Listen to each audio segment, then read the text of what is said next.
sentuhan terlarang di ruang sepi. Teman istriku yang diam-diam memberiku pijatan istimewa di ruang di mana hanya ada kami berdua. Awalnya itu hanyalah fisioterapi biasa. Namun kini ia telah menjadi wanita yang lebih akrab bagiku daripada istriku sendiri.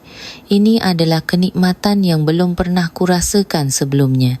Tapi saat itu aku belum tahu. Aku tidak tahu bahwa percikan kecil yang dimulai dari kenikmatan itu akan menjadi api besar yang melalap diriku. Jika Anda menekan tombol subscribe, kami akan membawakan kisah-kisah tersembunyi yang mengejutkan dan menyentuh dari kehidupan nyata setiap minggunya. Kisah hari ini dimulai, itu adalah pagi hari Minggu. Cuacanya cukup cerah. Seperti biasa, aku pergi ke lapangan untuk bermain futsal bersama teman-teman kantor, kegiatan rutin setiap akhir pekan. Aku mengencangkan tali sepatu, melakukan peregangan dan sedikit pemanasan. Sepertinya tubuhku terasa baik-baik saja. Mas Budi, harus gol hari ini ya. Seorang junior melemparkan bola sambil tertawa. Aku pun tersenyum dan melambaikan tangan. Hari itu, tubuhku terasa ringan dan responsif. Mungkin justru itulah masalahnya. Sekitar menit ke-20 babak pertama, saat aku menggiring bola dan menusuk ke sisi kanan, tiba-tiba terdengar suara krek dari pergelangan kakiku. Dalam sepersekian detik itu, aku tahu ada yang tidak beres dan langsung jatuh berlutut. Aduh, sakit sekali. Napasku tercekat dan pergelangan kakiku mulai membengkak. Teman-teman junior datang membantuku dan akhirnya aku langsung dilarikan ke unit gawat darurat. UGD, rumah sakit terdekat. Hasil röntgen ternyata lebih serius dari yang kukira. Bukan keseleo biasa, melainkan cedera ligamen. Perasaan saat keluar dari rumah sakit dengan terpincang-pincang, dengan satu kaki terbungkus gips, sulit untuk diungkapkan dengan kata-kata. Tidak perlu operasi, tapi Anda harus banyak istirahat selama beberapa minggu, kata dokter. Aku hanya bisa mengangguk. Hatiku terasa berat. Saat tiba di rumah, istriku, Dewi, sedang bekerja di ruang tamu. Ia tampak sibuk di depan laptopnya, tetapi begitu aku masuk, matanya membelalak. Ya ampun mas, kamu tidak apa-apa. Bagaimana bisa? Sakit sekali ya? Gak apa-apa, hanya ligamennya sedikit meregang, cuma perlu pakai gips dan istirahat, jawabku. Dewi langsung mengomel. Kan sudah kubilang, umur sudah berapa masih saja memaksakan diri main futsal begitu. Jalan kaki itu olahraga yang paling aman dan bagus. Meskipun omelan, aku tahu itu adalah bentuk kekhawatirannya. Ketika kutanya apa yang sedang ia kerjakan dengan begitu sibuk, ia hanya menjawab bahwa pekerjaan kantor sedang menumpuk. Sejak hari itu, ranjang dan sofa ruang tamu menjadi duniaku. Aku mengambil cuti sakit dari kantor selama 2 minggu. Sulit untuk bergerak sendiri, dan karena Dewi sangat sibuk, aku seringkali makan seadanya. Beberapa hari kemudian, Dewi berkata, Mas, kamu ingat temanku Rini yang pernah kuceritakan, temanku yang fisioterapis itu. Katanya dia bisa meluangkan sedikit waktu. Fisioterapis? Iya, dulu dia bekerja di rumah sakit, tapi sekarang dia punya klinik sendiri. Kalau kamu mau, besok dia bisa datang untuk melihat kakimu. Bagaimana? Tanpa banyak berpikir, aku mengangguk. Kupikir tidak masalah jika orang yang kukenal. Keesokan harinya, sekitar tengah hari, bel pintu berbunyi dan Dewi yang membukanya. Rini, sudah datang, ayo masuk. Dia pun masuk. Rambutnya sebahu, lurus dan halus, mengenakan pakaian olahraga warna mint yang cerah. Aku baru pertama kali bertemu dengannya hari ini, setelah hanya mendengar cerita dari istriku. Ku dengar Rini bercerai dengan suaminya 3 tahun lalu dan sekarang tinggal sendiri. Senyumnya begitu jelas dan cara bicaranya sangat lugas. Halo Mas Budi, salam kenal, saya Rini, teman Dewi. Oh ya, halo. Maaf merepotkan sampai datang ke sini. Tidak apa-apa kok, aku sudah banyak dengar cerita dari Dewi. Katanya pergelangan kakinya cedera saat main futsal, ya? Rini mengeluarkan beberapa barang dari tasnya dan mulai memeriksa kakiku dengan lembut. Hari ini kita lakukan yang ringan saja untuk melemaskan ketegangan ya. Bengkaknya lumayan besar, pasti sakit sekali. Ia tersenyum saat berbicara dan entah kenapa senyum itu terasa tidak asing. Aku duduk di sofa ruang tamu dengan kaki terlunjur dan Rini berlutut mulai memijat area sekitar pergelangan kakiku dengan perlahan. Tangannya terasa jauh lebih lembut dan hangat dari yang kubayangkan. Awalnya, tentu saja aku tidak berpikir macam-macam. Ini hanya terapi, pikirku. Namun, seiring berjalannya waktu, perasaanku mulai berubah. Sentuhan Rini sangat lembut dan halus, tetapi ketika tangannya bergerak dari pergelangan kaki ke betis, lalu ke lutut, entah mengapa jantungku terasa berdebar sedikit lebih cepat. Wah, ototnya agak tegang ya. Rileks saja mas, seluruh kaki harus dilemaskan agar pergelangan kakinya lebih cepat pulih. Ya. Gimana mas, hebat kan temanku Rini? Tanya Dewi. Oh, iya. Hebat. Kata-kata yang biasanya terdengar biasa saja, entah kenapa membuat napasku tertahan sejenak. Dan saat itu, aku sadar bahwa aku sedang memikirkan hal yang aneh. Tidak, ini hanya terapi. Aku mencoba menenangkan diriku sendiri. Kalau begitu, aku berangkat kerja dulu ya. Dewi pun pergi, meninggalkan aku dan Rini berdua saja di rumah. Terapi hari itu berlangsung sekitar 30 menit. Sambil merapikan barang-barangnya, Rini berkata, karena ini di rumah, posisinya jadi kurang nyaman. Kalau Mas Budi datang ke klinik saya, perawatannya bisa lebih profesional. Di sana, peralatannya juga lengkap. Aku hanya mengangguk. Saat itu, aku tidak begitu mengerti apa arti kata-katanya. Namun yang pasti ada sesuatu di dalam hatiku yang mulai goyah. Beberapa hari berlalu, Rini datang ke rumah sekali atau 2 kali lagi. Sentuhan yang sama, cara bicara yang sama, tapi entah kenapa aku semakin terbiasa. Setiap kali tangannya menyentuh pergelangan kakiku sambil berkata, hari ini bengkaknya sudah sedikit kempes. Entah kenapa bagian tubuhku yang lain justru menjadi tegang. Aku mencoba tertawa untuk menutupi rasa canggung, tetapi suasana aneh itu tetap terasa. Kemudian, Rini kembali berbicara dengan hati-hati. Mas Budi, masih ingat kata-kataku? Soal datang ke klinik saya? Sepertinya sekarang sudah waktunya untuk memulai rehabilitasi yang sebenarnya. Aku tidak tahu mengapa kata-katanya terdengar seperti itu.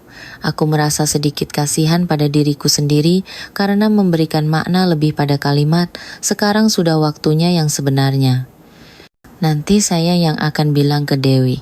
Yang penting kan Mas Budi cepat pulih. Akhirnya, aku menjawab setuju. Ini kan terapi. Aku hanya pergi untuk mendapatkan terapi. Jumat sore itu aku pertama kalinya mengunjungi klinik Rini. Tempat itu ternyata lebih rapi dan tenang dari yang kubayangkan. Pencahayaan yang hangat, musik yang menenangkan, dan interior bernuansa putih dan kayu yang bersih. Karena ia mengelolanya sendiri, suasananya sangat sunyi dan entah kenapa terasa nyaman. Mas Budi, sudah datang. Aku sudah menunggu. Rini tersenyum sambil membukakan pintu. Ia mengenakan legging berwarna krem yang sedikit lebih tipis dari biasanya. Pemandangan itu tanpa sadar menarik perhatianku.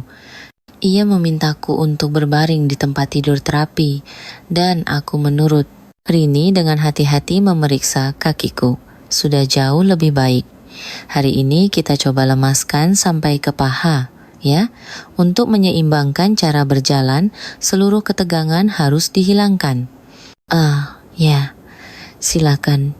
Sekali lagi, sentuhannya terasa Kali ini, tangannya bergerak dari pergelangan kaki ke lutut, lalu naik hingga ke tengah paha. Tapi anehnya, sentuhan itu terasa bukan seperti terapi, melainkan seperti sebuah eksplorasi. Wah, karena sering main futsal, pahanya kencang sekali ya. Mendengar itu, jantungku berdebar kencang dan bagian tubuhku yang lain mulai mengeras. Jangan tegang, biar saya yang urus semuanya. Kata-katanya sekali lagi membuat napasku tercekat. Setelah sekitar 30 menit, Rini berkata dengan pelan, "Mas Budi, sebenarnya akhir-akhir ini aku merasa agak kesepian." Kata-kata itu begitu tiba-tiba, tapi anehnya aku tidak bisa memalingkan wajahku.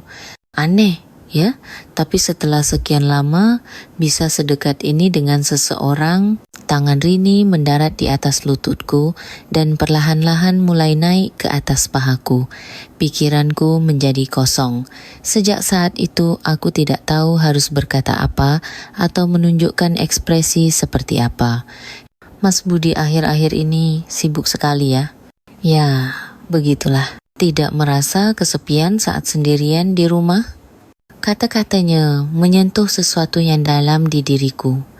Tiba-tiba mulutku terasa kering dan kepalaku kosong. Hari ini cukup sampai di sini saja. Kemudian Rini tersenyum tipis dan perlahan menurunkan tangannya dari pahaku. Saat aku keluar, udara terasa sangat dingin. Mungkin musim kemarau akan segera berakhir. Sambil berjalan, sentuhan tangan Rini terus terbayang. Anehnya, aku tidak merasa risih. Justru, itu yang lebih menakutkan.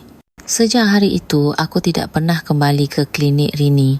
Sejujurnya, pada hari pertama aku ke sana, aku merasa sedikit takut pada diriku sendiri. Aku bisa merasakan bahwa sentuhan itu, tatapan itu, bukanlah fisioterapi biasa. Namun, anehnya, seiring berjalannya waktu, sensasi itu terus muncul di benakku. Saat duduk di sofa menonton TV, suasana hari itu tiba-tiba melintas. Adegan saat Rini meletakkan tangannya di atas lututku dan suaranya yang sedikit bergetar. "Dewi sibuk sekali ya, apa Mas tidak kesepian saat sendirian?" Kata-kata itu terus terngiang di kepalaku. Istriku, Dewi, masih sibuk dan aku masih sendirian.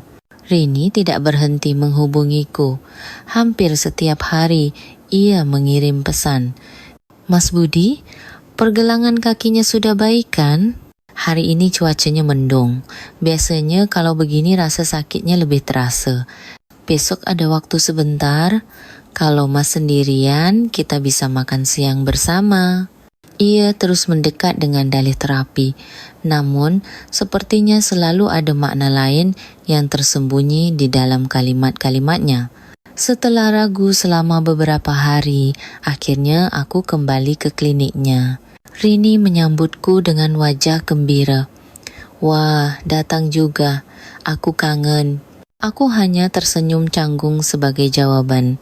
Sejujurnya, malam sebelum pergi, aku sangat bimbang. Jangan pergi, jangan melewati batas. Aku mengulanginya puluhan kali, tetapi tubuhku akhirnya tetap melangkah ke sana. Terapi hari itu lebih sunyi dan lebih dalam. Rini hampir tidak berbicara, hanya perlahan, sangat perlahan memijat kakiku. Ketika tangannya melewati lutut dan menyentuh bagian dalam pahaku, rasanya napasku akan berhenti. Sentuhan itu jelas bukan terapi. Rilekskan tubuhnya dan diam saja, biar saya yang urus semuanya. Suaranya hari itu terdengar begitu lembut. Aku bahkan tidak ingat apa yang kulakukan. Aku hanya pasrah pada sentuhannya, tanpa berpikir apa-apa. Aku memejamkan mata cukup lama, dan pada suatu saat aku bisa mendengar napasnya di dekat wajahku. Lalu bibirnya menyentuh bibirku. Ciuman yang singkat namun nyata. Saat itu aku berpikir tidak boleh. Secara rasional aku berpikir ini salah. Namun anehnya, sementara satu sisi hatiku berteriak demikian, tubuhku sama sekali tidak menolak. Itu yang lebih menakutkan. Saat bibir Rini menyentuh bibirku, berbagai alarm berbunyi di kepalaku. Hentikan sekarang. Ini salah. Masih bisa kembali. Tetapi pikiran itu begitu singkat dan tubuhku sudah terbiasa dengan kehangatannya. Rini, tanpa berkata apa-apa, meletakkan tangannya di bauku, perlahan mengangkat kepalanya dan menatap mataku. Mas, tidak apa-apa. Mungkin kata-kata itulah kunci yang mengizinkan segalanya terjadi hari itu. Tangan Rini hari itu sangat terampil. Mungkin karena ia seorang fisioterapis, ia seolah tahu persis di mana dan bagaimana harus merangsang tubuh agar bereaksi. Ketika ujung jarinya melewati pahaku dan naik ke arah perut, napas pendek keluar dari mulutku, dan melihat itu, Rini tersenyum tipis. Senyumnya sangat aneh, hangat namun ada sesuatu yang tajam di baliknya. Mas, ini rahasia kita dari Dewi ya. Tahu kan? Rini berkata sambil mulai menggenggam dan melemaskan bagian tubuhku yang paling tegang. Aku bisa saja menghentikannya, tapi aku tidak melakukannya. Saat itu aku seolah menyerahkan segalanya pada Rini, dan akhirnya kami melewati batas. Tidak, kami proste terjun ke tempat di mana tidak ada batas sama sekali. Di atas ranjang terapi, aku dan Rini bercumbu, pikiranku kosong. Sentuhannya, bibirnya, napasnya, semuanya begitu kuat dan sekaligus sangat berbahaya. Apakah tidak ada rasa bersalah? Tentu saja ada. Tapi anehnya, rasa bersalah itu seperti kebisingan yang terdengar dari kejauhan. Hanya untuk saat ini, tidak akan ada yang tahu. Itulah pembelaanku. Setelah waktu intim kami berakhir, kami berbaring tanpa kata untuk waktu yang lama. Rini bersandar di sampingku dan berkata, "Mas, terima kasih. Rasanya menyenangkan sekali. Sungguh." Kata-kata itu menusuk hatiku. Aku merasa bersalah pada Dewi, dan yang terpenting, aku merasa sangat malu pada diriku sendiri. Tapi tidak ada kata yang keluar dari mulutku. Aku hanya memalingkan wajah dan menatap langit-langit. Dalam perjalanan pulang, pikiranku kacau. Apa yang kulakukan? Kenapa aku melakukannya? Bagaimana jika Dewi tahu? Sambil menyesal seperti itu, sejujurnya di suatu tempat di tubuhku masih tersisa kehangatan Rini. Dan meskipun itu menakutkan, aku tidak membencinya. Ketika aku tiba di rumah, Dewi sudah tidur. Sepertinya ia sangat lelah setelah bekerja semalaman. Ia menyalakan lampu ruang tamu untukku. Aku mematikan lampu dan dengan hati-hati masuk ke kamar dan berbaring. Tetapi aku tidak bisa tidur. Bahkan saat memejamkan mata, tatapan Rini terus muncul. Kata-kata terakhirnya terus terngiang di telingaku. Mas, rasanya menyenangkan sekali, sungguh. Sejak hari itu, aku merasa hidupku perlahan-lahan mulai berubah. Sejak hari itu, aku tidak pernah kembali ke klinik Rini. Tentu saja, malam itu, berbaring di samping Dewi yang tertidur, aku merasa ada beban berat di dalam diriku. Meskipun Dewi tidak tahu, rasanya seperti bom waktu yang siap meledak jika tersentuh. Wajah Rini muncul saat aku berbaring, dan bayangan diriku hari itu terpantul di cermin kamar mandi. Rini terus menghubungiku. Mas, hari ini tidak datang? Aku kangen. Tidak apa-apa, aku akan menunggu. Hari ini aku pakai baju cantik loh. Hehe. 5, bahkan 10 panggilan atau pesan sehari. Awalnya aku mengabaikannya, tetapi lama-kelamaan aku bahkan tidak membuka jendela obrolannya. Aku takut padanya, dan sejujurnya aku lebih takut pada diriku sendiri. Dewi masih sibuk. Pagi-pagi ia berangkat dan pulang larut malam. Bahkan di rumah ia selalu di depan laptop. Mas, terapinya lancar sama Rini? Hah? Oh, itu. Sepertinya sudah membaik. Jadi, aku tidak sering pergi lagi. Rini pasti akan merawatmu dengan baik. Dia kan teman baikku. Mendengar itu, aku semakin takut dan merasa bersalah. Lalu tiba-tiba aku berpikir, apakah aku lebih takut ketahuan daripada merasa bersalah kerana telah berselingkuh? Pertanyaan seperti itu pada diri sendiri ternyata cukup menyakitkan.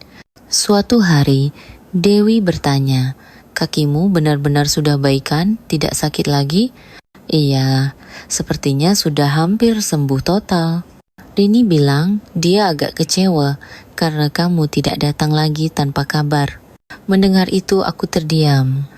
Rini telah memberitahu Dewi bahwa aku mengabaikan kontaknya. Apakah Rini tidak menceritakan apa pun? Atau apakah Dewi tahu segalanya tapi pura-pura tidak tahu? Dewi dengan santai meminum segelas air, duduk di meja makan dan membuka laptopnya.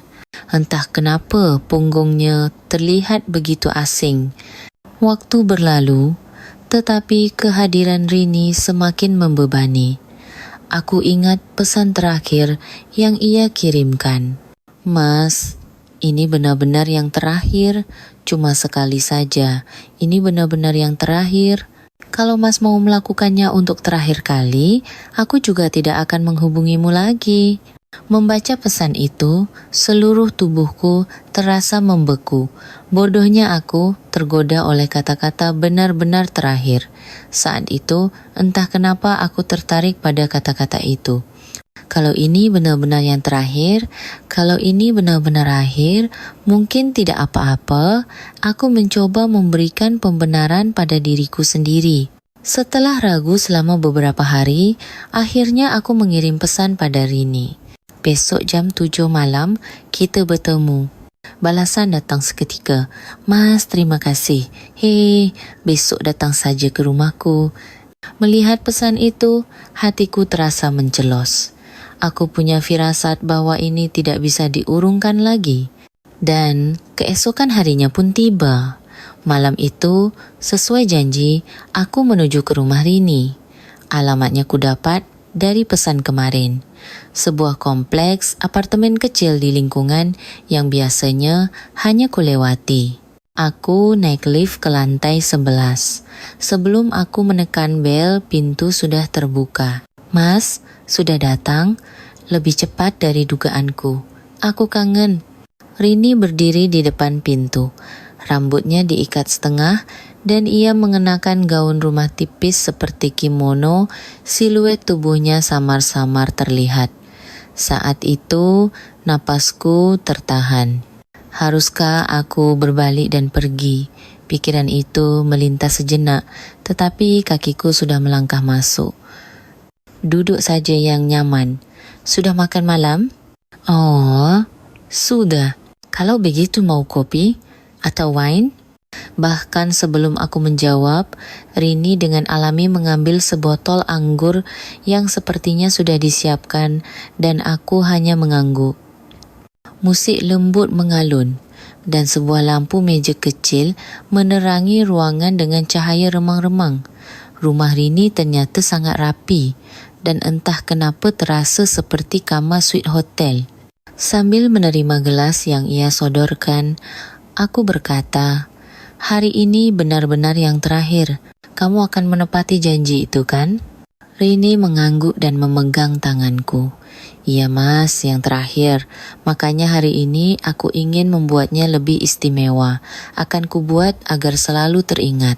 Bibirnya menyentuh bibirku dan tangannya perlahan bergerak ke bawah. Segalanya terasa berbeda dari sebelumnya. Ia bilang ini yang terakhir, tetapi ada makna aneh yang kurasakan dalam kata-katanya. Gaunnya meluncur ke lantai dan tubuhnya bergerak lebih berani dan penuh keyakinan. Kami bercinta dengan panas di sofa ruang tamu. Rini menahan napasnya sambil berbisik di telingaku, "Mas, hari ini aku akan merasakan semuanya."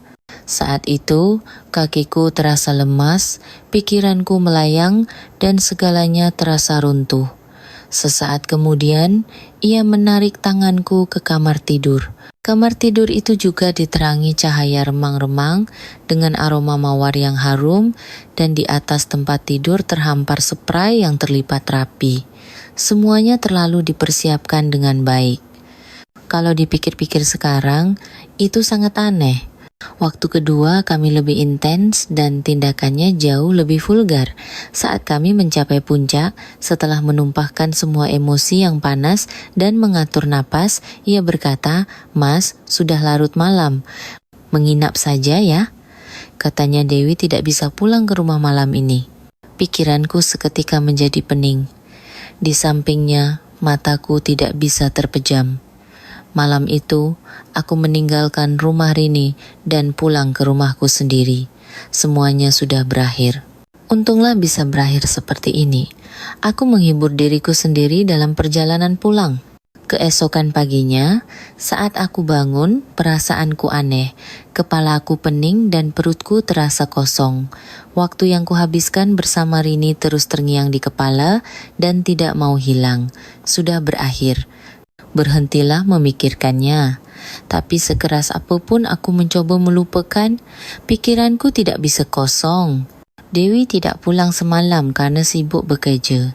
Aku merapikan selimut di kamar, duduk di meja makan ruang tamu, dan minum kopi. Aku sedang melamun ketika suara notifikasi pesan di ponsel membuatku menoleh. Saat aku membuka ponsel, sebuah notifikasi pesan muncul di layar. Pengirimnya Rini. Sebuah file video beserta pesan singkat. Malam terakhir kita yang tak akan terlupakan. Apa maksudnya ini? Saat aku hendak melihat file video itu, telepon dari Dewi masuk. "Hello, Dewi?" Istriku tidak mengatakan apa-apa, hening sejenak. Suara Dewi yang terdengar selanjutnya begitu rendah dan tegas, terasa sangat asing. "Kamu di mana sekarang?" Setelah aku bilang di rumah, tak lama kemudian Dewi membuka pintu depan dengan kasar. Sebelum aku sempat berkata apa-apa, ia menamparku dengan keras. "Ini apa-apaan?" Di tangan istriku, layar ponselnya sedang memutar video diriku bersama Rini. Semuanya terekam jelas. Di klinik, di atas tempat tidur, momen-momen intim kami, semuanya terekam tanpa sensor. Dewi, tanpa berkata apa-apa, terduduk di kursi ruang tamu, bahunya perlahan bergetar. Apakah itu air mata atau amarah? Batasnya begitu tipis sehingga aku tidak punya keberanian untuk duduk di sampingnya. "Sejak kapan?" tanyanya tanpa mengangkat kepala. "Dewi, maafkan aku. Sungguh, Aku tanya, "Sejak kapan?" Jawab. Aku kehilangan kata-kata dan hanya bisa menundukkan kepala. Katanya, "Pergelangan kakimu sakit, tapi tenagamu masih ada untuk hal seperti itu ya. Bagaimana bisa kamu melakukan ini dengan teman baikku? Apa kamu ini manusia?" Aku tetap tidak bisa berkata apa-apa. Dewi lalu diam-diam bangkit dan masuk ke kamar tidur dan ia mulai mengemasi barang-barangnya. Membuka laci, lemari, memasukkan pakaian, kosmetik, dan laptop ke dalam tas. Gerakannya begitu tenang seolah sudah ia persiapkan sejak lama. "Kita cerai sekarang juga, aku akan pulang ke rumah orang tuaku. Aku tidak tahan, sungguh ini." Ujung jarinya gemetar dan tanpa sadar air mataku mengalir. "Dewi, maafkan aku. Aku hanya sesaat. Sungguh." "Diam." Aku jijik bahkan untuk mendengar suaramu. Dewi membawa barang-barangnya ke pintu depan, berhenti sejenak dan meninggalkan satu kalimat terakhir sebelum pergi. "Kamu dan Rini akan kuhapus sepenuhnya dari hidupku. Nikmati saja waktu kalian berdua tanpa perlu memikirkanku. Aku akan menyingkir." Blam! Suara pintu yang dibanting. Suara itu terdengar seperti seluruh hidupku berhenti. Rumah yang paling sunyi yang pernah kurasakan. Kesunyian itu untuk pertama kalinya terasa begitu menakutkan. Aku merasa seperti ditinggalkan sendirian di dunia. Setelah pintu tertutup, aku masih berdiri terpaku untuk waktu yang lama, menatap kosong ke tempat Dewi menghilang di depan pintu. Hari itu, rumah terasa sangat sunyi, dan dalam kesunyian itu, aku berpikir bahwa segalanya telah berakhir. Saat aku duduk sendirian di ruang tamu, ponselku berdering lagi. Aku sudah tahu siapa itu bahkan sebelum melihatnya. Rini. Mas, mungkin hari itu bukan yang terakhir bagi kita. Sekarang kan tinggal kita berdua. Aku tunggu ya. Melihat pesan yang diakhiri dengan emoji senyum itu, perutku terasa mual dan tanganku gemetar hingga ponsel itu jatuh ke lantai. Sekarang sudah jelas, Rini mengirim video itu ke Dewi. Sejak awal, ia memang ingin ketahuan. Agar Dewi pergi, agar aku sendirian, dan agar ia bisa masuk ke dalam hidupku. Semakin kupikirkan, semakin merinding punggungku. Malam itu, aku tidak bisa tidur sama sekali. Saat mencoba tidur, tatapan mata Dewi muncul, bercampur dengan suara tawa Rini. Aku berbaring di tempat tidur, lalu tiba-tiba bangkit dan mondar-mandir di ruang tamu. Jantungku berdebar kencang, serasa mau pecah. Keesokan harinya, aku harus bekerja, tapi aku sama sekali tidak punya mental untuk itu.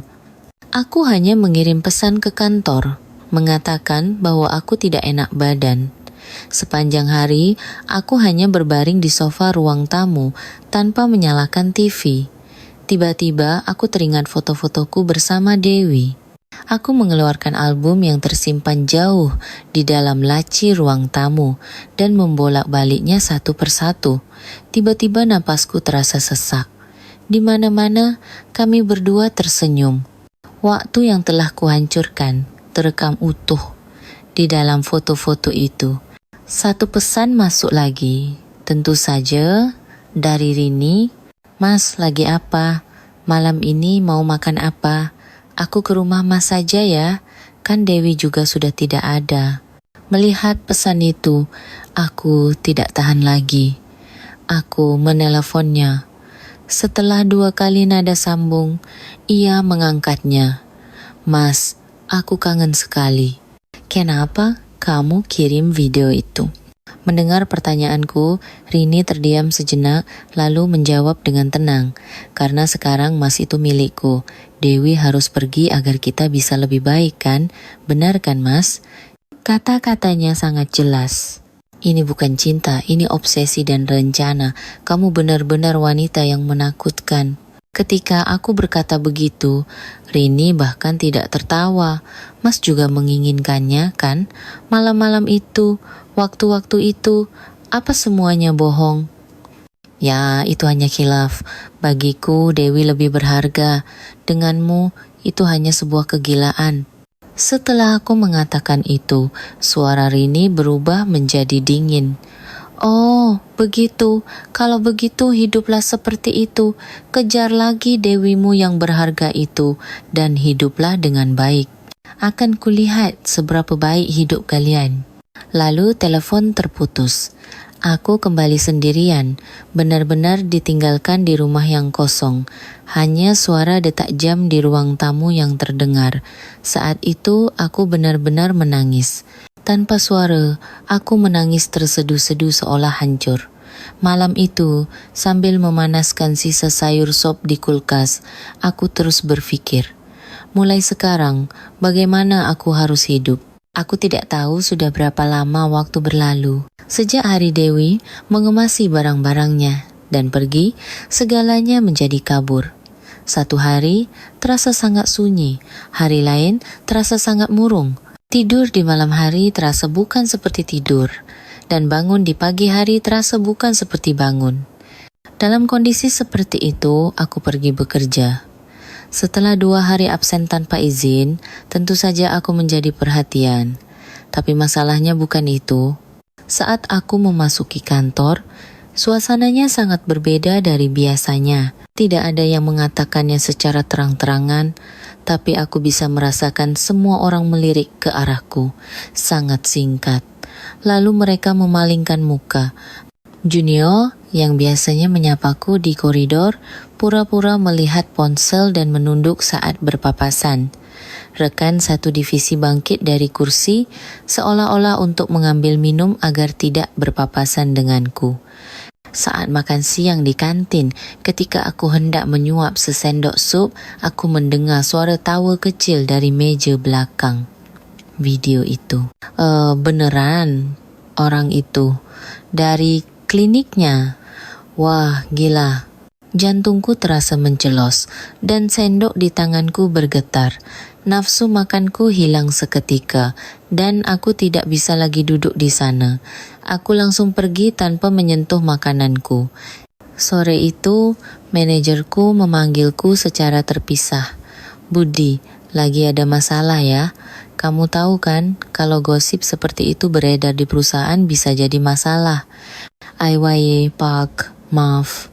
Bukan berarti kamu harus berhenti kerja karena ini, tapi bagaimana kalau kamu istirahat sebentar? Sepertinya yang lain juga merasa tidak nyaman. Itu adalah sebuah perintah. Meskipun diucapkan dengan halus, aku hanya mengangguk tanpa kata dan memutuskan untuk mengambil cuti mulai minggu depan. Meskipun, apa artinya cuti itu sekarang? Dalam perjalanan keluar dari kantor, matahari bersinar terik, tetapi segalanya tampak gelap. Sinar matahari, orang-orang, dunia, seolah membelakangiku. Saat mampir ke warung dekat rumah, aku berpapasan dengan seorang ibu tetangga yang kukenal. Ia pun menundukkan kepalanya dalam-dalam dan lewat begitu saja tanpa menyapa. Saat itulah aku sadar. Lingkungan ini, orang-orang ini sekarang melihatku dengan cara yang berbeda.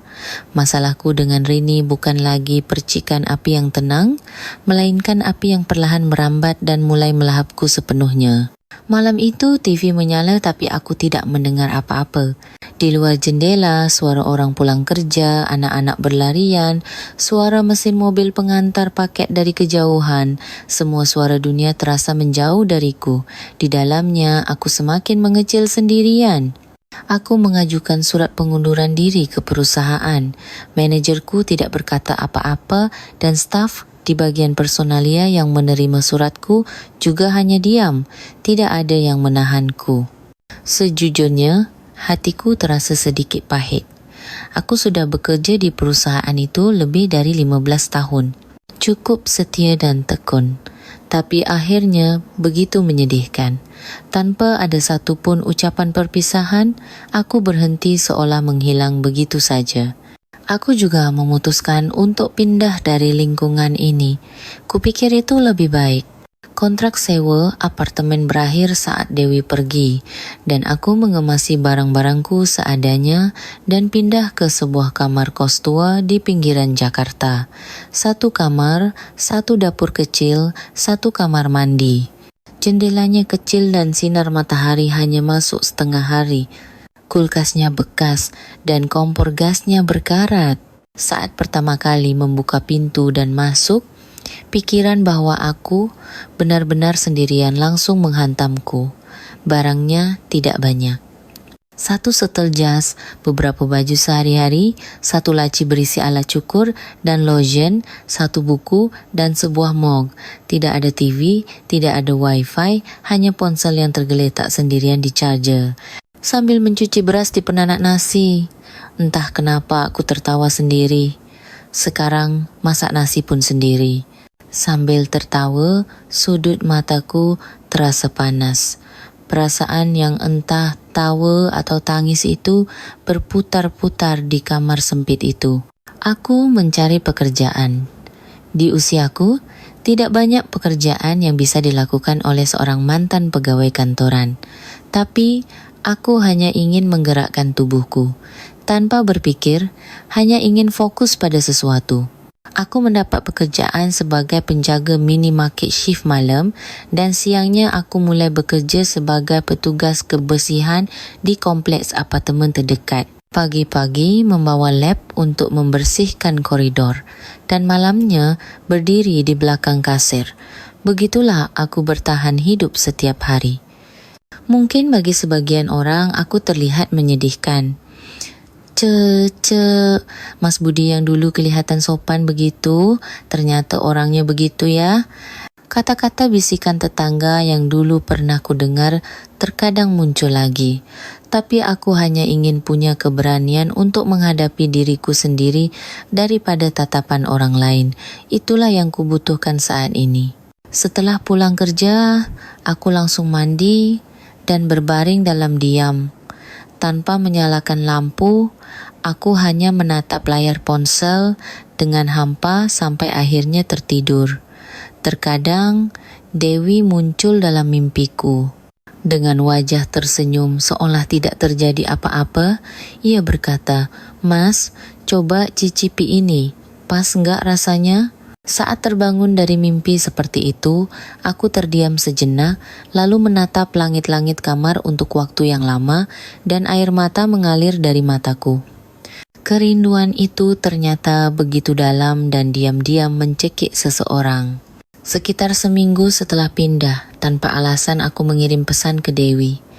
"Dewi, apa kabar? Aku hanya kangen. Aku sangat menyesal dan sangat merindukanmu." Tidak ada balasan. Hari itu, keesokan harinya, dan sampai sekarang. Setelah selesai bekerja sebagai petugas kebersihan di pagi buta, tubuhku lelah tapi pikiranku segar bugar. Orang lain mungkin akan langsung tidur pulas karena lelah, tapi aku, sekeras apapun lelahnya, semakin tidak bisa tidur saat masuk ke kamar kos sempit ini. Sekarang aku tahu alasannya. Kamarnya sunyi, tapi hatiku berisik. Aku mengambil sebungkus mie instan, menuangkan air panas, dan sambil menunggu, aku membuka lagi album di ponselku. Ada beberapa foto yang tersisa bersama Dewi, dan salah satunya foto di Pantai Anyer saat kami merayakan ulang tahun pernikahan ke-10 terus menarik perhatianku. Dalam foto itu, Dewi mengikat rambutnya, membelakangi matahari, dan tersenyum.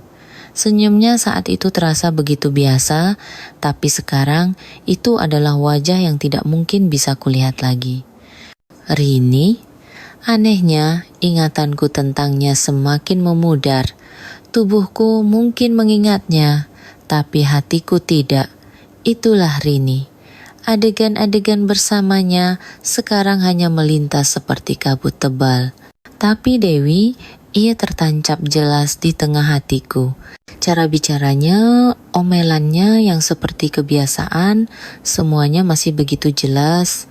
Terkadang aku berpikir, kalau saja Dewi tidak memperkenalkan Rini, bagaimana aku sekarang? Tidak. Kalau saja aku dengan tegas menolak Rini, apakah Dewi masih di sisiku sekarang? Pertanyaan-pertanyaan, andai saja, itu semakin banyak akhir-akhir ini. Dalam perjalanan pulang, saat melewati pasar, aku melihat kedai martabak manis yang disukai Dewi. Aku ingat dulu saat pulang kerja, aku membawakan martabak dan wajah Dewi berseri-seri. Tanpa pikir panjang, aku mengantre dan membeli satu. Saat membawanya keluar, tiba-tiba aku berpikir, kalau sekarang aku membawakan ini untuk Dewi, ekspresi seperti apa yang akan ia tunjukkan? Hanya membayangkannya saja sudah membuat dadaku sesak. Dalam perjalanan pulang, karena merasa tersiksa, aku mengirim pesan singkat pada Rini. "Kamu sekarang baik-baik saja. Apa kamu tidak menyesal sedikit pun?" Anehnya, aku diam-diam menunggu balasan. Tapi tidak ada balasan, dan Rini seolah benar-benar hilang dari hidupku. Seolah-olah ia tidak pernah ada. Sekarang, tidak ada seorang pun di sekitarku. Baik Rini, Dewi, perusahaan maupun tetangga. Yang tersisa hanyalah kamar kecil ini dan penyesalan yang menumpuk. Aku jadi sering berbicara sendiri. Mungkin orang lain akan menganggapku aneh, tapi akhir-akhir ini aku sering tanpa sadar menggumamkan sesuatu. Kenapa rasanya hampa begini? Padahal waktu itu cukup menahan diri sekali saja. "Dewi, kamu pasti sangat membenciku sekarang kan?" Menggumamkan kata-kata seperti itu terkadang membuatku merasa sedikit lebih baik, tapi terkadang juga membuatku semakin hancur. Akhir-akhir ini aku bahkan tidak menyalakan TV. Bukan karena aku tidak suka suaranya, tapi aku takut akan tertawa dan menangis sendirian di kamar yang kosong. Itu lebih menakutkan. Terkadang saat menonton YouTube di ponsel, video dari channel kisah nyata yang dulu sering kami tonton bersama Dewi muncul dan jariku berhenti. Momen-momen saat kami menontonnya bersama, tertawa dan bersenang-senang teringat kembali. Aku ingin melihat lagi wajah tersenyum Dewi dan air mataku kembali mengalir. Aku pikir aku akan terbiasa makan sendirian, tapi ternyata itu masih sulit. Satu lauk sambal, satu telur dadar. Aku mencoba untuk tetap makan, tapi setelah makan setengah, tanganku berhenti. Dulu Dewi sering berkata, makan sendirian di kantor itu tidak enak. Waktu makan bersama Mas adalah yang paling enak.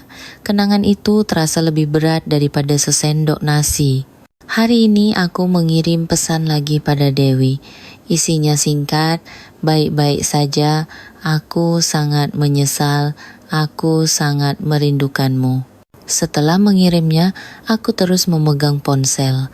Berharap ada notifikasi berbunyi, aku menatap layar selama lebih dari 1 jam. Akhirnya, tidak ada apa-apa. Aneh ya, saat seseorang melakukan kesalahan, momen saat ia menyadarinya ternyata lebih menyakitkan daripada saat ia tidak mengetahuinya. Rasa terima kasih pada Dewi yang dulu tidak kusadari. Satu tatapan matanya, satu sentuhannya, sekarang begitu jelas. Sehingga aku berpikir, andai saja aku tidak menyadarinya, mungkin tidak akan sesakit ini. Saat malam tiba, adegan dari video itu masih sesekali muncul saat aku memeluk Rini. Adegan itu sekarang bukan lagi kenikmatan, melainkan dosa. Karena kenikmatan sesaat, aku kehilangan segalanya. Sungguh, aku menghancurkan segalanya. Saat tidur sendirian di malam hari, ketika hanya suara detak jam yang terdengar di kamar, kesunyian itu seolah menggerogoti hatiku. Jadi, hari ini pun aku menghibur diriku dengan berbicara sendiri. Dewi, tidak bisakah engkau kembali? Sekali saja, hanya sekali saja. Saat itu sore hari yang hujan, suara tetesan hujan di jendela terasa seperti menampar dadaku. Dalam perjalanan pulang kerja, sambil melipat payung yang basah, tiba-tiba aku berpikir, untuk apa aku hidup sekarang? Rumah yang kosong, malam yang tanpa ada yang menunggu. Hari-hari seperti itu terus berlanjut, membuatku ingin memanggil nama seseorang. Pesan yang kukirim pada Dewi masih belum dibalas, dan kini aku bahkan sudah tidak berharap lagi. Nama yang kemudian muncul di benakku, lucunya adalah Rini lagi. Kalau bukan karena Rini, mungkin semua waktuku dengan Dewi tidak akan hancur seperti ini. Tapi di sisi lain, kalau bukan karena Rini, apakah aku bisa hancur sebesar ini? Itu berarti aku begitu lemah, goyah, dan akhirnya hancur. Dengan ragu, aku menelepon Rini. Jantungku berdebar kencang saat nada sambung berbunyi. Setelah 2 kali berdering, panggilannya langsung terputus. Saat itulah aku sadar, aku diblokir. Masih penasaran, aku memeriksa profil WhatsApp-nya, tapi tidak ada yang terlihat, jelas sudah aku diblokir. Saat itu hatiku terasa sangat dingin. Seseorang yang dulu memanggil namaku puluhan kali sehari, sekarang hanyalah nama yang tersimpan di daftar blokir. Malam itu, berbaring di tempat tidur dan menatap langit-langit, aku berpikir, Dewi tidak ada, Rini tidak ada, teman tidak ada, pekerjaan tidak ada. Sekarang benar-benar tidak ada siapa-siapa lagi. Aku merasa kasihan pada diriku sendiri, tapi aku harus mengakui bahwa semua ini adalah ulahku. Sambil bergumam sendiri seperti itu, aku tertidur dan bermimpi. Dalam mimpi, Dewi berdiri di depanku. Ia hanya menatapku tanpa kata, lalu berbalik dan berjalan pergi. Aku berteriak, Dewi jangan pergi, tolong, lihat aku sekali saja. Tapi Dewi tidak pernah menoleh ke belakang. Saat aku membuka mata, saat itu jam 3 pagi dan bantalku basah oleh air mata. Sekarang sepertinya benar-benar tidak ada tempat untuk bersandar. Sungguh sudah sangat terlambat. Sambil menatap keluar jendela tanpa berpikir, tiba-tiba aku berpikir, aku ada di mana sekarang? Aku bisa menyebutkan lokasinya, sebuah kamar kos tua di pinggiran Jakarta. bangunan dengan struktur yang lebih mirip rumah petak. Tapi di mana letak hatiku? Itu aku tidak tahu. Rasanya tidak ada di mana-mana, di suatu tempat yang kosong. Ternyata merasa ditinggalkan sendirian lebih menakutkan daripada sendirian. Bukan karena aku ingin sendirian, tapi karena semua orang meninggalkanku hingga aku menjadi sendirian. Itulah kesepian yang sesungguhnya. Sekarang, tidak ada orang yang bisa kuajak bicara, tidak ada teman yang bisa kutelpon. Dulu di hari Minggu pagi, Dewi akan membuatkan teh dan berkata, "Mas, akhir pekan ini istirahat ya, sudah lama kita tidak kencan." Tapi sekarang, panggilan Mas itu pun tidak akan bisa kudengar lagi dimanapun. Saat akhir pekan, gedung kos menjadi sunyi. Semua orang pergi keluar atau bertemu keluarga. Tapi aku tidak punya tempat untuk pergi, tidak ada orang untuk ditemui. Waktu berjalan lambat, sisa sayur sop di kulkas sudah layu, dan debu di atas meja semakin tebal. Hal-hal seperti ini seolah menunjukkan kondisiku saat ini, dan itu membuatku semakin pahit. Aku bercermin. Orang di cermin itu jelas aku, tapi bukan lagi Budi si pegawai kantoran yang dulu. Bahuku terkulai, kantung mata yang dalam karena lelah, dan yang terpenting, tatapan mataku berbeda. Tatapan mata yang dulu sedikit tegas dan percaya diri, kini hanya sayu. Tatapan mata orang yang hidup, tetapi tidak benar-benar menjalani hidup. Tiba-tiba aku teringat salah satu selfie kami bersama Dewi. Dalam foto itu, aku tertawa lebar. Saat itu, aku tertawa seperti orang bodoh. Karena sebelum kehilangan segalanya, kita tidak tahu betapa berharganya itu. Malam itu, aku memegang ponsel dan sekali lagi menekan nomor Dewi. Getarannya berbunyi lama, tapi seperti biasa tidak tersambung. Lalu aku menulis satu baris di jendela pesan.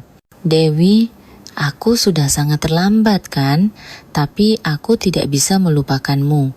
Aku ragu antara mengirim atau tidak, akhirnya aku mematikannya tanpa menyimpan.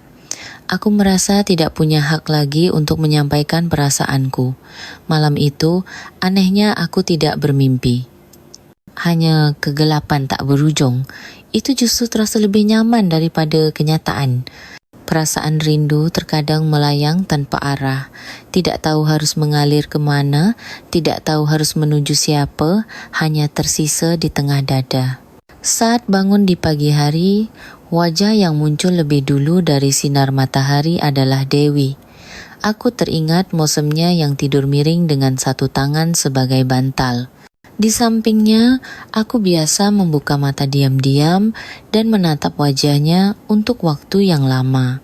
Saat itu lebih terasa seperti kebiasaan daripada cinta. Tapi kalau dipikir-pikir sekarang, kebiasaan sederhana itulah cinta terbesarku. Saat mampir ke pasar dan membeli sepapan telur diskon, dalam perjalanan pulang, di sudut jalan, aku melihat papan nama warung soto yang pernah kami datangi. Tiba-tiba aku ingat Dewi hanya mau makan soto di warung itu, di tempat lain baunya aneh. Di sini bersih, jadi aku suka. Kata-kata yang dulu hanya sambil lalu, sekarang terdengar jelas di kepalaku. Kerinduan membuat ingatan menjadi sangat hidup, sekaligus membuatnya tidak bisa diulang. Saat pulang dan makan sendirian, aku meletakkan sendok. Suara kunyahanku sendiri yang bergema di kamar terasa menyedihkan. Dulu aku tidak pernah tahu bahwa ketiadaan seseorang di sampingku bisa menciptakan kekosongan sebesar ini. Makan sendirian, menonton TV sendirian, mendengarkan musik sendirian. Di dalam semua itu, jejak Dewi ada di mana-mana. Dewi adalah orang yang seharusnya kulindungi. Hatinya, kesehariannya, kehangatannya.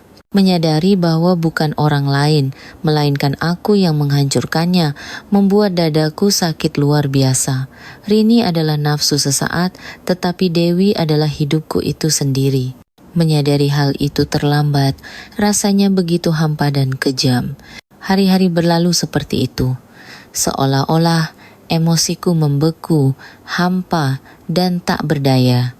Tapi ironisnya, dalam ketidakberdayaan itu, emosi yang paling jelas adalah kerinduan. Hanya perasaan merindukannya yang tidak pernah pudar. Sebelum tidur di malam hari, aku memegang ponsel dan diam-diam memanggil namanya di dalam hati, Dewi. 3 suku kata itu menjadi kata yang paling sunyi dan paling panas di dunia. Semakin larut malam, kamar semakin sunyi. Dalam kesunyian itu, aku menjadi lebih jelas dan menghadapi diriku yang jelas itu sangat menakutkan. Aku tidak menyalakan TV, mematikan radio, dan meredupkan lampu.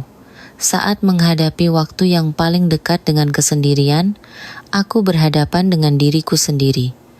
Aku mengisi bak mandi dengan air hangat dan berendam dalam diam. Airnya hangat, tapi hatiku semakin dingin.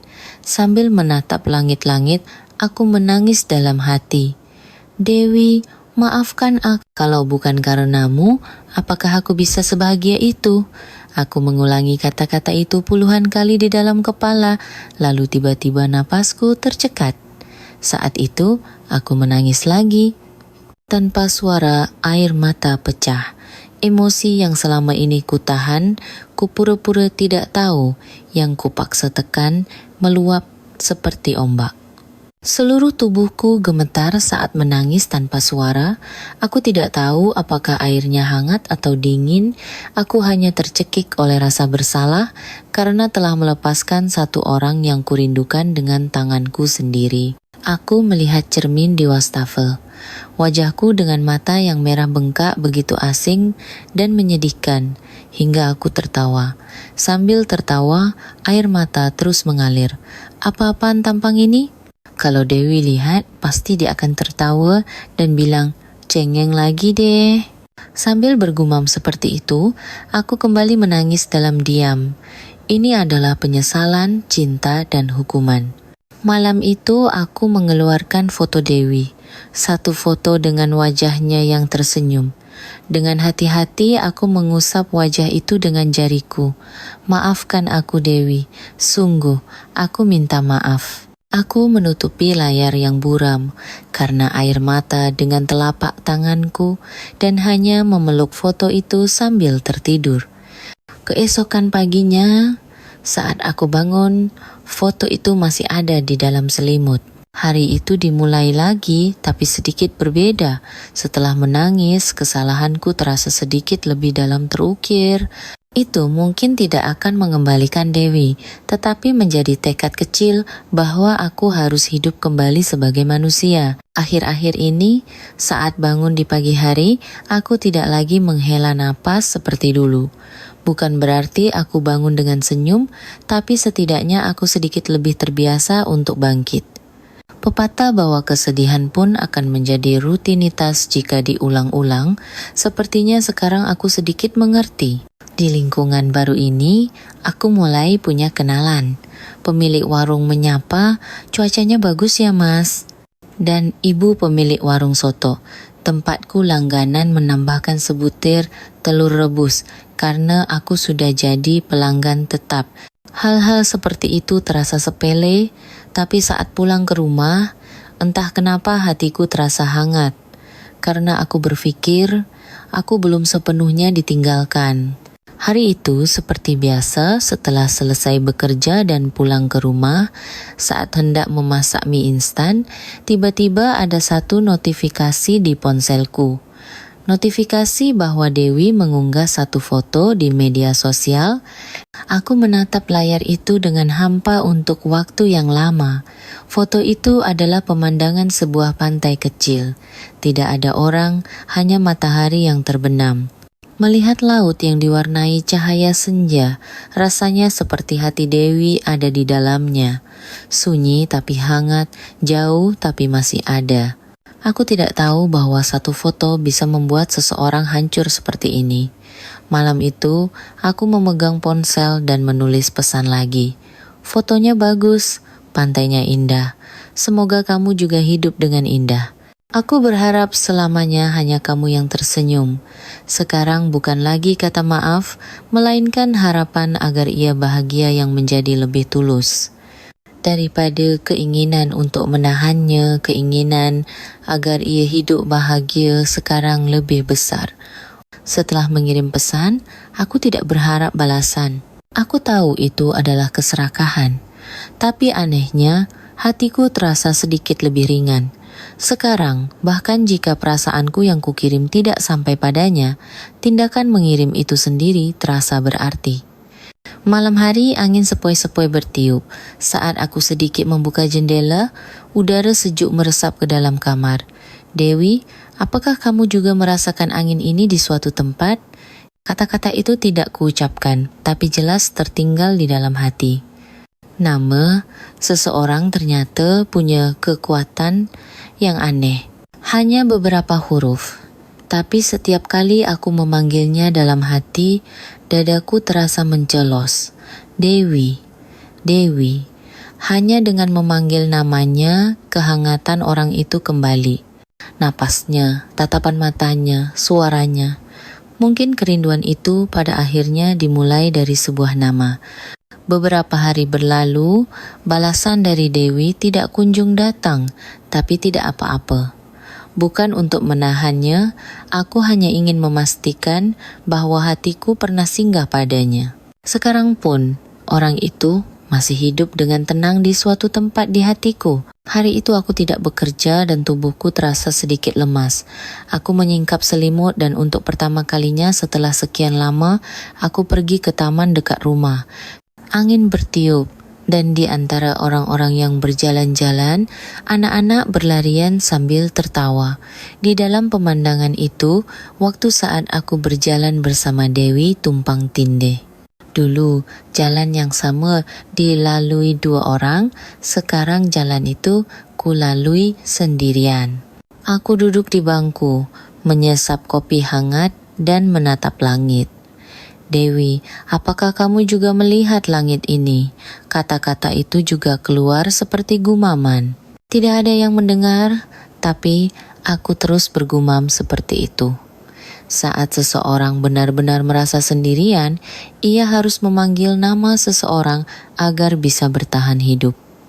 Dalam perjalanan pulang di depan sebuah toko bunga kecil, aku melihat bunga yang dulu disukai Dewi. Bunga baby's breath putih yang kecil. Tiba-tiba aku teringat saat ulang tahun Dewi. Aku dengan canggung memberikannya bunga itu. Kamu suka bunga kan? Tidak mahal, tapi kelihatannya cantik.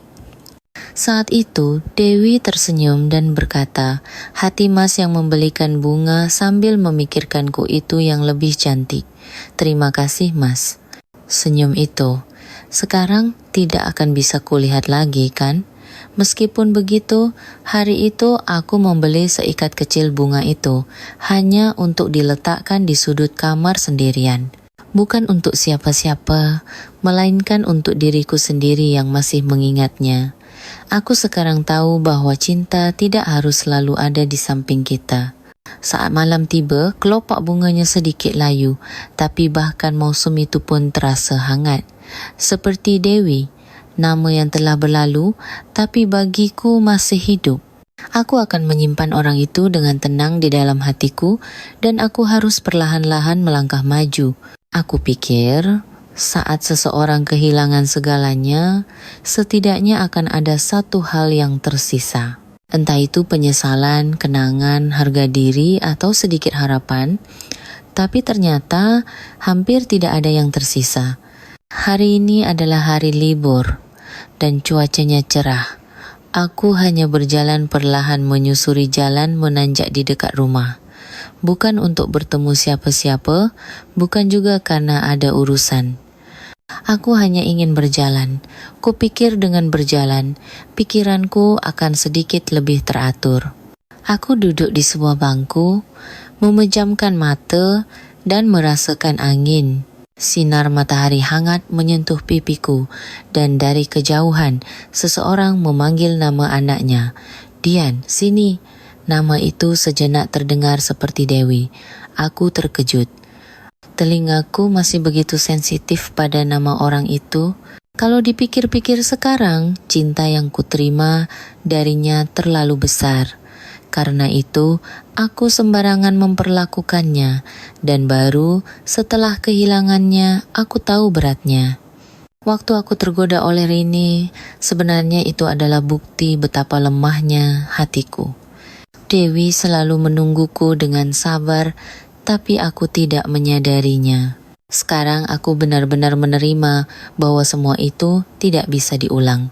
Mungkin karena itu, akhir-akhir ini, daripada perasaan rindu, pikiran berterima kasih lebih sering muncul.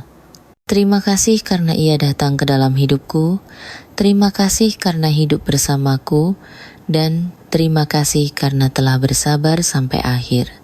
Dan karena telah membuatku sesakit ini, sekarang aku juga berterima kasih. Kalau tidak sakit, aku tidak akan pernah tahu orang seperti apa aku ini. Sambil duduk di bangku ini, tiba-tiba aku berpikir, sekarang aku harus memeluk diriku sendiri, menerima diriku yang sekarang, yang penuh penyesalan tapi tulus, apa adanya. Itu bisa menjadi permintaan maafku pada Dewi dan juga pemulihan untuk diriku sendiri. Dengan bergumam, aku memanggil namanya sekali lagi. Dewi, sekarang tidak sakit lagi. Nama itu sekarang tidak menusukku, melainkan terasa meresap dengan lembut. Aku akan menyimpan orang itu dengan tenang di suatu tempat di hatiku dan terus hidup. Malam telah larut. Di luar jendela sunyi dan anehnya kesunyian itu tidak terasa asing. Dulu aku takut pada keheningan seperti ini, tapi sekarang tidak apa-apa. Fakta bahwa aku sendirian di kamar yang sunyi, fakta bahwa aku telah dilupakan oleh seseorang, semuanya sekarang bisa kuterima. Di atas meja ada satu kartu pos dari tempat wisata terakhir yang kami kunjungi bersama Dewi. Saat itu Dewi sangat menyukainya. Jalan setapak di tepi pantai, ia mengambil kerang kecil dan meletakkannya di tanganku sambil tersenyum. Senyum itu masih begitu jelas. Karena itu, saat melihat kartu pos itu, tanpa sadar aku tersenyum. Baik-baik saja kan Dewi? Kata-kata itu sekarang bisa kuucapkan tanpa menangis. Aku berharap ia bahagia dan berharap ia sedang merasakan sinar matahari yang hangat di suatu tempat. Dan jika suatu saat nanti, meskipun hanya sejenak, aku muncul di benaknya, aku berharap ia tidak membenciku. Aku mengambil ponsel dan membuka kembali jendela pesan. Aku tidak mengirim apa-apa, tapi sebagai penutup, aku menulis ini. Sekarang aku baru sedikit mengerti dirimu. Selama ini aku hanya menganggapnya biasa saja, meskipun terlambat, terima kasih dan aku benar-benar minta maaf. Hiduplah dengan bahagia. Sekarang dengan tulus aku hanya ingin mengatakan itu. Tidak kukirim. Aku tidak perlu dan tidak berhak. Aku memutuskan untuk menyimpannya di hatiku saja. Aku juga berkata pada diriku sendiri, maafkan aku Budi. Kata-kata itu juga baru pertama kali kuucapkan seumur hidup. Aku selalu meminta maaf pada orang lain, tapi sekarang aku ingin sedikit lebih hangat pada diriku sendiri. Aku mematikan lampu kamar dan duduk di dekat jendela. Cahaya bulan masuk dengan tenang. Di bawahnya, aku diam-diam memejamkan mata. Dan tanpa suara, aku mengambil napas dalam-dalam. Untuk saat ini, aku ingin menjadi Budi saja. Bukan suami siapa-siapa, bukan pendosa siapa-siapa. Sekarang, tanpa menunggu siapapun, tanpa berharap pada siapapun, aku akan mencoba menjalani hidup di mana aku bisa memeluk diriku sendiri. Tanpa Dewi, tanpa siapapun, sendirian, tanpa merasa sakit.